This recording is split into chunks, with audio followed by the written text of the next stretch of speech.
ایسا نہیں ہوا نا تاریخ نو انسانی میں کہ کوئی ہستی رسول بھی ہو اور نبی بھی ہو، ایسا نہیں ہوا۔ نبی پاک صلی اللہ علیہ وسلم کے ساتھ اللہ تعالیٰ نے دونوں مرتبے لگائے۔ اب میں بات کر رہا ہوں کچھ ٹیکنیکل، یہ بات جو ہے فقر کی نہیں ہے، لیکن فقیر کے علاوہ کوئی جانتا بھی نہیں ہے۔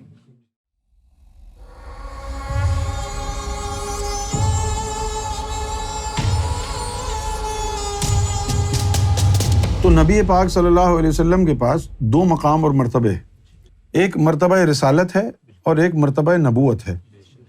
مصیبت یہ ہے کہ ہمارے جو مسلمان ہیں ان بیچاروں کے پاس تو علم نہیں ہے، 2 فٹ کی داڑھی رکھ کے 4 فٹ کا امامہ پہن کے اور 1 گز کا پاجامہ پہن کے سمجھتے ہیں کہ انہوں نے جو ہے دین اسلام فتح کر لیا۔ بحث کریں گے، مباحثہ کریں گے، فتویٰ لگائیں گے، نہ کسی کو باطنی علم کی تمیز ہے، نہ کسی کو فقر کا پتہ ہے، نہ کسی کو ولایت کا پتہ ہے، باتیں کرنے کے لیے۔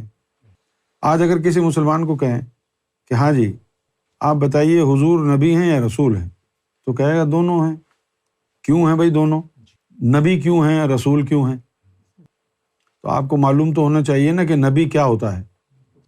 نبی کا کام دین بنانا نہیں ہوتا، نبی کا کام ہوتا ہے کہ اولو العزم رسول جو آیا تھا اس نے جو دین بنایا تھا، جب اس دین میں رد و بدل ہو گیا، بگاڑ پیدا ہو گیا، تو اللہ تعالیٰ نے اس نبی کو بھیجا، اور پھر وہ نبی اس کے اوپر اترتا ہے صحیفہ، وہ صحیفے کی مدد سے اپنے اولو العزم رسول کے دین کی تجدید کرتا ہے، دین میں جو بگاڑ پیدا ہوتا ہے اس کو درست کرتا ہے۔ یعنی کہ وہ ایک مستری کی طرح ہے، مشینری خراب ہو گئی اس نے ٹھیک کر دی۔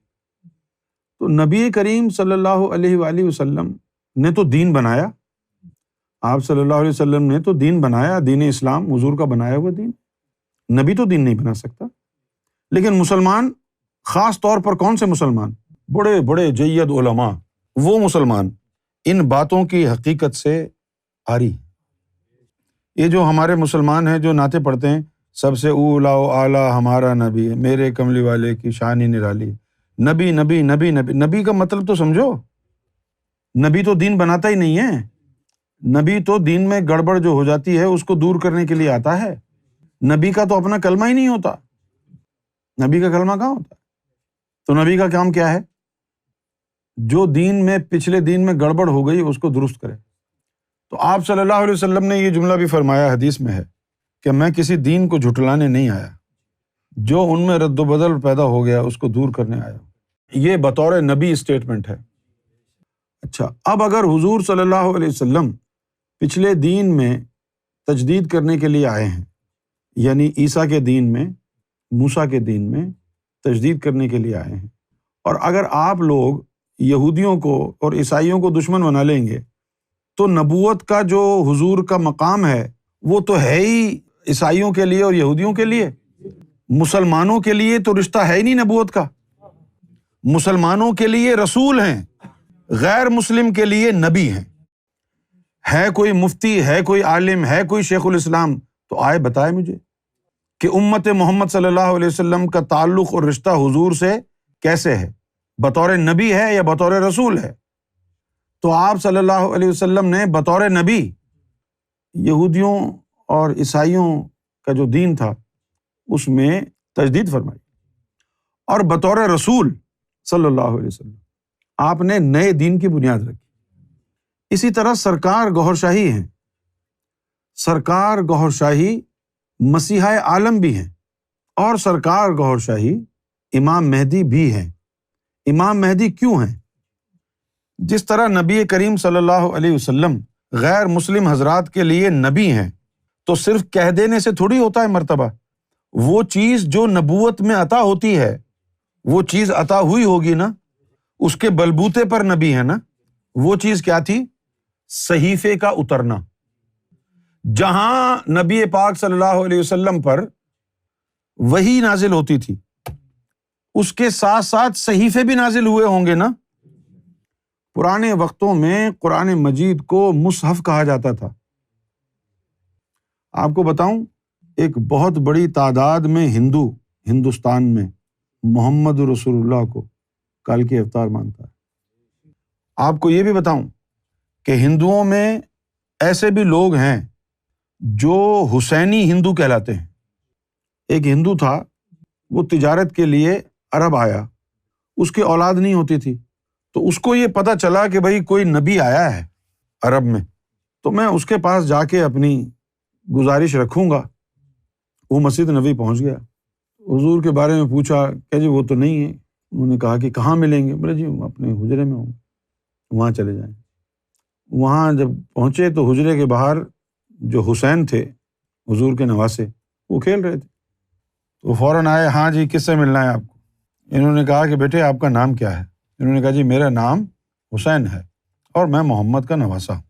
اچھا تو مجھے محمد سے ملنا ہے، اچھا آپ رکیں میں ان کو اطلاع کرتا ہوں۔ وہ بھاگے بھاگے گئے حضور کے پاس اور کہنے لگے کہ نانا جان ایک شخص آپ سے ملنے آیا ہے۔ تو حضور نے فرمایا اچھا چلو بلاؤ۔ تو وہ شخص پیچھے سے کھڑا ہوا دیکھ رہا تھا کہ جو بچہ بھاگا بھاگا اندر گیا ہے وہ حضور کے کاندھے پہ چڑھ گیا ہے، زلفوں سے کھیل رہا ہے، کبھی یہاں سے یوں کر رہا ہے، کبھی یہاں سے یوں کر رہا ہے۔ تو وہ سمجھ گئے کہ بڑا پیار ہے ان کو۔ تو جب وہ امام حسین باہر آئے تو انہوں نے اس بچے کو کہا کہ یار تم اپنے نانا سے سفارش کر دو، میرے اولاد نہیں ہوتی، تم کہہ دو ذرا۔ اب وہ تو بچے تھے اور نوری بچے تھے، تو اندر لے گئے اور کہے کہ نانا جان ان کے اولاد دے دیں، یہ مانگ رہے ہیں۔ حضور صلی اللہ علیہ وسلم نے مسکرا کے، اور حضور کا انصاف دیکھیں، ایک بندہ اپنی دعا کے لیے دیدار کے لیے آیا ہے نا، تو اس کو دین کا پیغام نہیں دیا کہ یہ اپنا مدعا لے کے آیا ہے، کچھ نہیں کہا دین کا، تو اس نے جو ہے قدم بوسی کی۔ اب بات ہو رہی ہے عقیدے کی اور حسن ظن کی۔ ممبئی کا ذاکر نائک کہتا ہے کہ آقا دو جہاں نبی پاک صلی اللہ علیہ وسلم سے کچھ مانگنا شرک ہے، اور ایک ہندو جا کے حضور کی قدم بوسی کرتا ہے، کہتا ہے کہ یا رسول اللہ مجھے اولاد دے دیں۔ کس کا عقیدہ بہتر ہے؟ کون بہتر ہے شخص؟ وہ چلا گیا، بڑا عرصہ گزر گیا، نہیں آیا۔ اس کے یہاں ایک نہیں 7 بیٹے ہوئے، وقت نہیں ملا اسے، لیکن ایک دن پھر اس نے سوچا کہ چلو اب ان 7 بیٹوں کو لے کر حضور کے پاس چلتا ہوں۔ اب تو کافی عرصہ گزر چکا تھا، ہندوستان سے چلا مدینہ پہنچنے کے لیے، راستے میں کربلا کے سامنے سے گزر ہو رہا تھا۔ تو اس نے پوچھا کہ یہ لڑائی کس کی ہو رہی ہے؟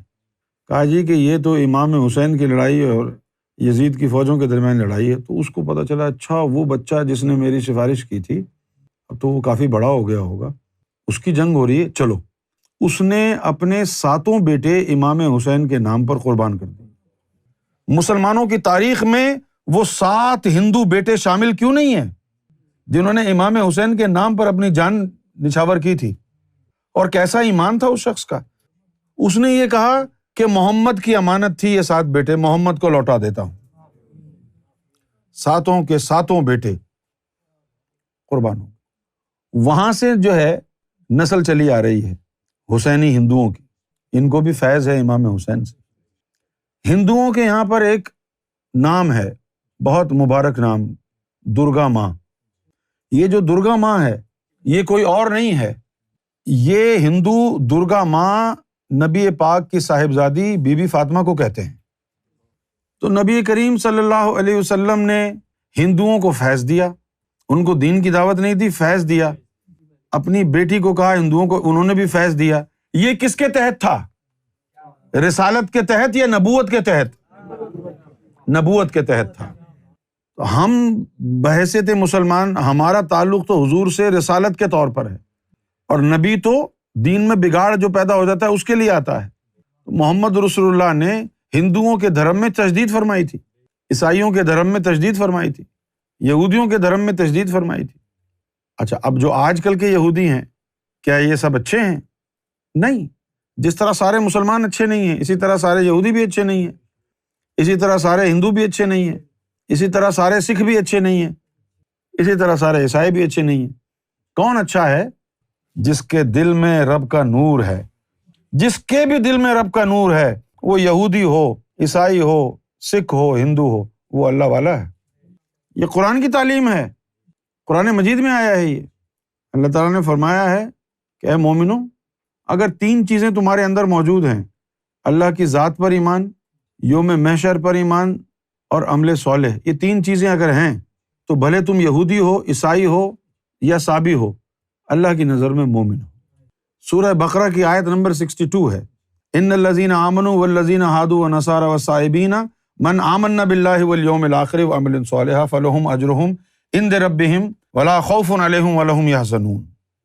ان الذین آمنوا، اگر مومن بن گئے ہو، والذین ہادوا والنصارى والصائبین، تو پھر وہ لوگ بھلے یہودی ہوں، نصارہ ہو یا صائبین ہوں، من آمنا باللہ، لیکن اگر اللہ پر ایمان لے آئے ہیں، والیوم الآخری، اور یوم آخرت پر ایمان لے آئے ہیں، وہ عمل صالحہ، اور عمل صالح اختیار کر لیا ہے، تو پھر کیا ہے؟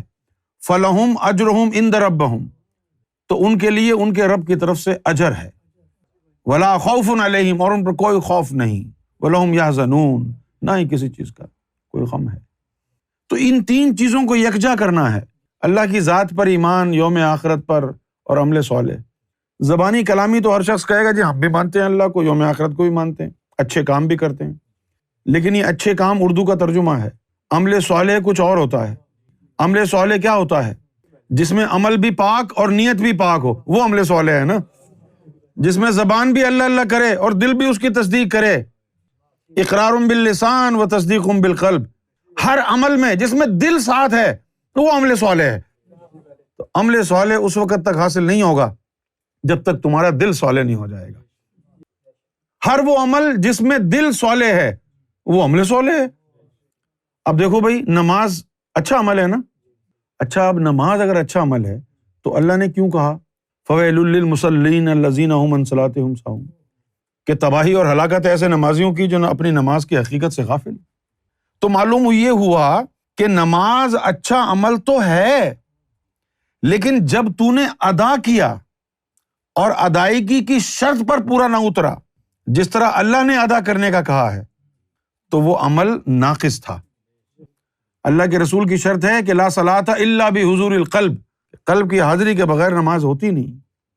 تو عمل صالح کو پانے کے لیے قلب کو صالح کرنا پڑتا ہے، دل کو بیدار کرنا پڑتا ہے، دل کو اللہ کے نور سے پاک اور صاف کرنا پڑتا ہے۔ پھر ایک جگہ یہ بھی فرمایا وما ارسلناک الا رحمۃ للعالمین۔ کیوں کہا؟ بھئی ہمارے مسلمانوں کے لیے آئے تھے نا، سارے عالم کے لیے رحمت بن کر کیسے آئے؟ رسالت کے ذریعے مسلمانوں کے لیے، نبوت کے ذریعے پوری دنیا کو فیض دیا ہے نبی کریم صلی اللہ علیہ وسلم۔ یہی وجہ ہے کہ قرآن مجید نے کہا کہ اے نبی صلی اللہ علیہ وسلم، ہم نے پوری انسانیت کے لیے آپ کو بھیجا ہے، صرف مسلمانوں کے نہیں ہیں۔ لیکن فرق کیا ہے؟ پوچھئے۔ فرق یہ ہے کہ رسالت کا مقام اور مرتبہ نبی کریم صلی اللہ علیہ وسلم نے خود نبھایا، اور نبوت کا کام لینے کے لیے دوسرے دور کو منتخب کیا کہ جس کے ذریعے دین میں تجدید کرنی ہوگی نا ہم کو بطور نبی، وہ چیز امام مہدی کے جسم میں ڈال دیں گے، اور امام مہدی جو ہے وہ مجدد اعظم کہلائیں گے، اور تمام ادیان میں وہ آ کے تجدید کریں گے۔ تو حضور پاک صلی اللہ علیہ وسلم کا وہ جو باطنی جسم ہے وہ مہدی ہے، اور وہ باطنی جسم امام مہدی کے جسم میں آیا، جس کی وجہ سے وہ امام مہدی کہلائے۔ خود شخصیت ہیں سیدنا گوہر شاہی، خود امام مہدی نہیں ہے، لیکن وہ جو باطنی چیز ہے وہ امام مہدی ہے نا، وہ باطنی روح ان کے جسم میں ڈال دی گئی، جس کی وجہ سے ان کو امام مہدی کہا جائے گا۔ جس طرح سلطان الفقراء وہ ہے جس کے اندر وہ باطنی مخلوق طفل نوری آ گئی، وہ آ گئی تو سلطان الفقراء کہلایا، وہ نہیں آئی تو سلطان الفقراء نہیں ہے۔ اسی طرح عاشق وہ ہے جس میں جثہ توفیق الہی آ گیا، جس میں جثہ توفیق الہی نہیں آیا تو وہ عاشق نہیں ہے، بس نام کا ہی ہے۔ یہ ہمارا ایمان ہے کہ سرکار گوہر شاہی بذات خود امام مہدی نہیں ہے، لیکن وہ جو چیز ہے جو اللہ کی طرف سے ملی ہے وہ امام مہدی ہے، اور وہ ان کے جسم میں ڈال دی گئی ہے نا اللہ کی طرف سے۔ اب جیسے ہم تو پاکستان میں پیدا ہوئے تھے، پاکستانی ہیں نا، اب یہاں رہ رہے ہیں ہم 30-32 سال سے، اب ہمارے پاس پاسپورٹ آ گیا ہے برٹش، لیکن ہماری اصلیت تو نہیں بدلی نا۔ ہیں پاکستانی لیکن برٹش سٹیزن ہونے کی وجہ سے پوری دنیا میں گھومتے پھرتے ہیں، کہیں کے ویزے کی ضرورت ہی نہیں ہے۔ اب اگر کوئی یہ جانتا ہو کہ یہ پاکستانی ہے اور یہ نہ جانتا ہو کہ برٹش سٹیزن ہے تو وہ اچھمبے میں ہو جائے گا کہ جی پاکستانی تو اسرائیل جا ہی نہیں سکتا، یہ کیسے چلا گیا؟ پاکستانیوں کو تو جاپان کا ویزا آسانی سے ملتا ہی نہیں ہے، یہ کیسے چلا گیا؟ پاکستانیوں کو تو نیوزی لینڈ آسٹریلیا کے ویزے ملتے نہیں، یہ کیسے چلا گیا؟ پھر اس کو بتایا جائے کہ اس کے پاس برٹش سٹیزن شپ بھی ہے جس کی وجہ سے یہ ہر جگہ جاتا ہے۔ اسی طرح سرکار گوھر شاہی کو بھی اللہ تعالیٰ نے مرتبہ مہدی عطا کیا ہے، اور وہ مرتبہ مہدی سے متعلقہ جو ایک خاص مخلوق ہے، جس مخلوق کا تعلق اللہ رسول کی ذات سے ہے، وہ مخلوق امام مہدی کا پورا مرتبہ لے کے ان کے جسم میں آ گئی، جس کی وجہ سے ان کو من جانب اللہ امام مہدی کہا جاتا ہے۔ لیکن جو امام مہدی کی جو شخصیت ہے وہ ایک باطنی چیز ہے، ہاں، لیکن وہ ڈال دی گئی ان کے جسم میں۔ اس کی خصوصیت کیا ہے؟ پوچھیے۔ اس کی خصوصیت یہ ہے، سب سے پہلے تو یہ بتائیے کہ اللہ نے دو دور کیوں کہے؟ وَلِلْآخِرَةِ خَيْرَ لَكُمْ مِنَ الْأُولَى، یہ دو دور کیوں کہے؟ مولویوں نے کہا جی دو دور سے مراد ہے ایک مکے کا دور، ایک مدینے کا دور۔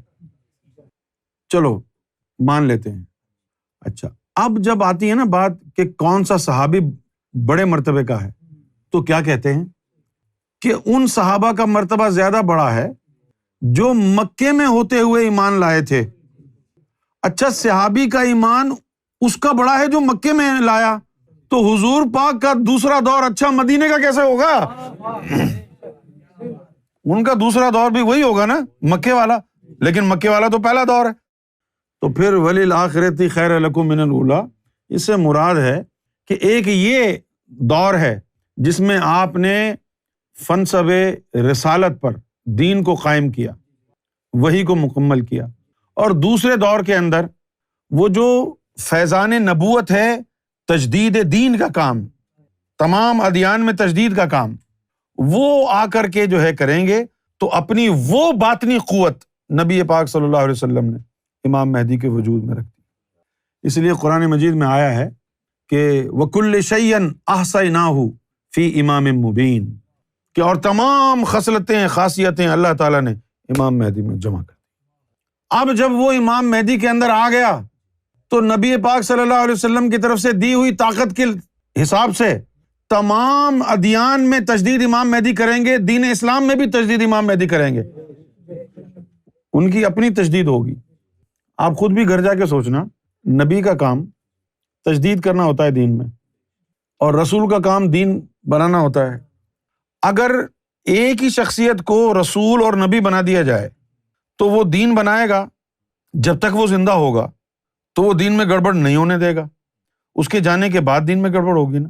تو دین کو سدھارنے کے لیے پردہ فرمانے کے بعد تجدید کا کام کب کرے گا؟ نہیں کر سکتا نا۔ ایسا تو نہیں ہے کہ بھائی مجھے رسول اور نبی دونوں بنایا ہے تو بطور رسول میں دین کو بنا دوں، اب دین بن گیا، اب اس کو توڑ کے بطور نبی سدھار دوں دین کو، ایسا تو نہیں ہے نا۔ تو حضور کے پاس دو مقام اور مرتبے کیوں ہیں؟ تاکہ ایک طرف تو دین بنا کے امت بنائیں، دوسری طرف پوری دنیا کے ادیان کی تجدید کریں۔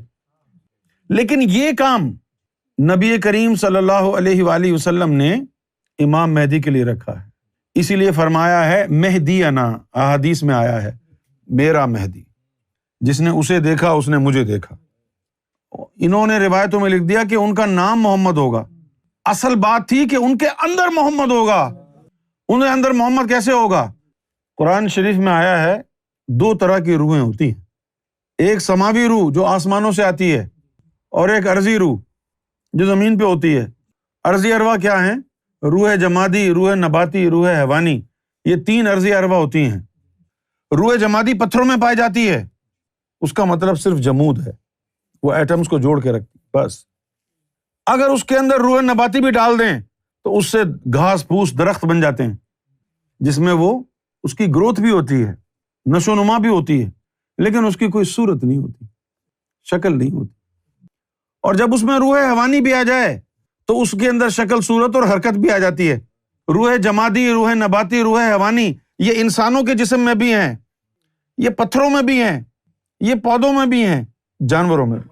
آج کل انٹرنیٹ پر دھوم مچی ہوئی ہے کہ ان سائنسدانوں کو پتہ چلا ہے کہ کوئی ایسا پتھر ہے جو بڑھتا بھی رہتا ہے، انٹرنیٹ پہ آئی ہوئی ہے یہ بات۔ اور اس کو انہوں نے 9th wonder of the world قرار دیا ہے کہ یہ دیکھو کتنا بڑا عجوبہ ہے. اور سائنسدان ہیں بیچارے سارے نگھٹو. اور بات بڑی سی آسان سی ہے کہ پتھر میں روح جمادی کے ساتھ روح نباتی بھی لگ گئی تو اس کی وجہ سے گروتھ شروع ہو گئی، بس ختم ہو گئی بات. تو جب ماں کے پیٹ میں نطفہ پڑتا ہے، ماں کا اور باپ کا خون ملتا ہے، تو اس کو جمانے کے لیے، جیسا آپ دودھ کو دہی جماتے ہیں نا، جم جاتی ہے، اسی طرح وہ دو نطفوں کو جمانے کے لیے روح جمادی ڈالی جاتی ہے، جس سے وہ دونوں نطفے، دونوں خون کے قطرے جم کے ایک بوٹی بن جاتے ہیں. روح جمادی آ گئی. پھر اس کی پرورش کے لیے، نشو و نما کے لیے اللہ تعالیٰ کچھ عرصے بعد روح نباتی ڈالتا ہے، جس سے وہ گرو ہونا شروع ہو جاتا ہے. ایک حد تک گرو ہوتا رہتا ہے، ایک بال بن جاتی ہے. پھر اس کے بعد کیا ہوتا ہے، وہ بال بن گئی. وہ بال کیا ہوتی ہے؟ سر. اس کے اندر جو ہے پھر اللہ تعالیٰ جب روح حیوانی ڈالتا ہے تو سر کے اندر سے یہ پھر گردن باہر آتی ہے، پھر یہ شولڈر بنتے ہیں، جسم کا پورا حصہ بنتا ہے. اس عرصے میں جو ہے 3 مہینے لگ جاتے ہیں. تو روح جمادی، روح نباتی اور روح حیوانی، ان 3 چیزوں کے جمع ہونے سے ماں کے پیٹ میں انسانی بچہ بن گیا. جب وہ بچہ ماں کے پیٹ سے باہر آتا ہے تو فوراً فرشتے آسمانوں سے روحیں لے کے آتے ہیں. یہ روح انسانی، یہ اس وقت آسمان سے آتی ہے لطائف کے ساتھ. پھر بچے کے پیدا ہونے کے بعد اس کے اندر یہ روحیں ڈالتے ہیں، جس کی وجہ سے وہ روتا ہے. برابر میں شیطان بھی کھڑا ہوتا ہے، وہ لطیفہ نفس بھی ڈال دیتا ہے. تو اب کتنی طرح کی روحیں ہو گئی آپ کے جسم میں؟ 2 طرح کی، ایک سماوی ارواح اور ایک ارضی ارواح. یہ جو ارضی ارواح ہیں، تو مر جائے گا، نکال لیں گے نا تیرے جسم سے، نکال کے رکھ لیں گے، پھر کوئی اور عورت پریگننٹ ہوگی اس کے لیے استعمال کر لیں گے. ان ارضی ارواح کا یوم محشر سے، حساب کتاب سے کوئی تعلق نہیں. یہ ایک جسم سے دوسرے جسم میں منتقل ہوتی رہتی ہیں. اور وہ جو سماوی ارواح ہیں، روح انسانی، وہ ایک ہی جسم کے لیے مخصوص ہے، وہ کسی دوسرے جسم میں نہیں جا سکتی. تو اب یہ 2 روحوں کا سیٹ ہو گیا، ارضی ارواح اور سماوی ارواح. محمد رسول اللہ کی جو ارضی ارواح ہیں، ان ارضی ارواح کو امام مہدی کا جسم بنانے کے لیے روک لیا گیا تھا.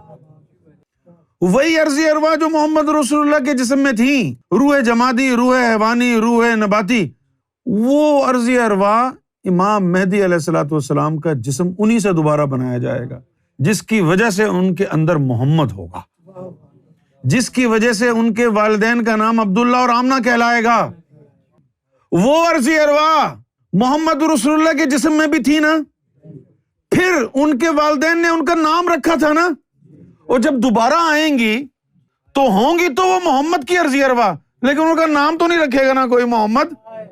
اگر انہوں نے گور شاہی رکھ دیا تو پھر، لیکن ہیں تو وہ محمد کی، وہ ارضی ارواح تو محمد کی ہی ہے نا. پھر جب تمہارا ایمان بڑھے گا، تمہارے اندر کشف آئے گا، ناسوتی کشف آئے گا، ملکوتی کشف آئے گا، پھر تم دیکھو گے، پھر تمہیں پتہ چلے گا میرے مرشد کے اندر تو محمد رسول اللہ کی ارضی ارواح ہیں. پھر وہ کہے گا یہ محمد ہے. حضور نے بھی اسی طرح سمجھایا تھا کہ ان کے اندر میں ہوں گا، ان کے اندر محمد ہوگا. اب وہ میں محمد اس لیے کہہ رہا ہوں کہ محمد کی ارضی ارواح منتقل ہوں گی، رسالت کا اس سے تعلق نہیں ہے. رسالت حضور کی ذات پر ختم ہے. محمد اس لیے کہہ رہا ہوں صلی اللہ علیہ وسلم کہ ایک ذات ہے محمد رسول اللہ کی، اور ایک ان کا مرتبہ ہے. مرتبہ نہیں ہلے گا، آخری نبی، آخری رسول ہیں، وہ مرتبہ ان کی ذات تک محدود ہے. لیکن جو ان کی ذات ہے وہ جلوہ گر ہوگی. اب ان کی ارضی ارواح آ گئیں، محمد صلی اللہ علیہ وسلم کی ارضی ارواح ہیں، بھلے ان کو محمد کوئی پکارے یا نہ پکارے، ہیں تو محمد کی. جب حضور پاک پیدا ہوئے تھے تو ان کا بھی نام رکھا گیا تھا نا محمد. اور اس سے پہلے کیا کہتے تھے ان کو؟ اگر وہ کوئی اور نام رکھ دیتے تو کوئی اور نام ہوتا نا. پھر وہ آدم صفی اللہ نے جو عرش کے پائے کے اوپر اللہ کے نام کے ساتھ کوئی اور نام لکھا ہوا دیکھا تھا اور پوچھا تھا کہ اللہ تو نے کس کا نام اپنے ساتھ لکھا ہوا ہے؟ تو اللہ نے فرمایا تھا کہ یہ میرا حبیب ہے، تیری اولاد میں سے ہوگا.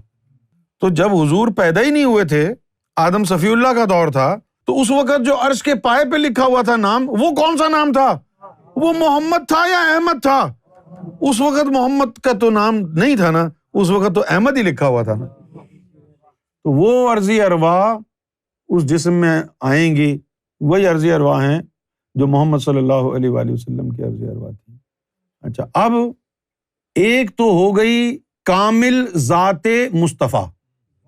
کامل ذات مصطفیٰ کیا ہوگی کہ عرضی ارواح بھی انہی کی اور سماوی روح بھی انہی کی. یہ صورت کامل ہو گئی. اور جو امام مہدی علیہ الصلوۃ والسلام کے ساتھ ہوگا اس میں صرف حضور کی عرضی ارواح ہوں گی.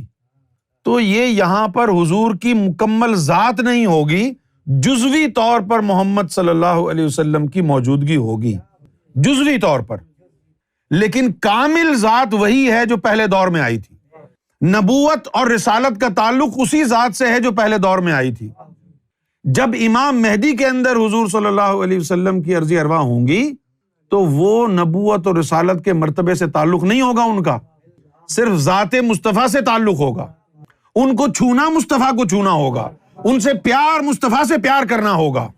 ان کی عادات و اطوار ویسی ہوں گی جیسی حضور کی تھی، ان کا طرز گفتگو وہی ہوگا، ان کی صلہ رحمی وہی ہوگی، ان کی صحبت میں لطف و کرم اور عنایت ویسا ہی محسوس ہوگا جو نبی کریم صلی اللہ علیہ وسلم کی صحبت مبارکہ میں محسوس کیا جاتا تھا.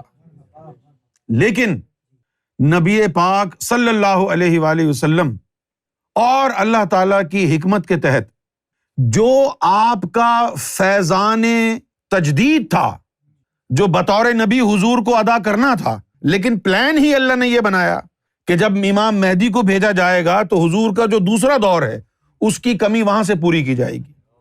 لہذا فیضان نبوت، حضور کی نبوت کا جو فیضان ہے وہ امام مہدی کے ذریعے ظاہر ہوگا، اور حضور کی رسالت کا جو فیضان ہے وہ حضور خود ادا کر کے چلے گئے.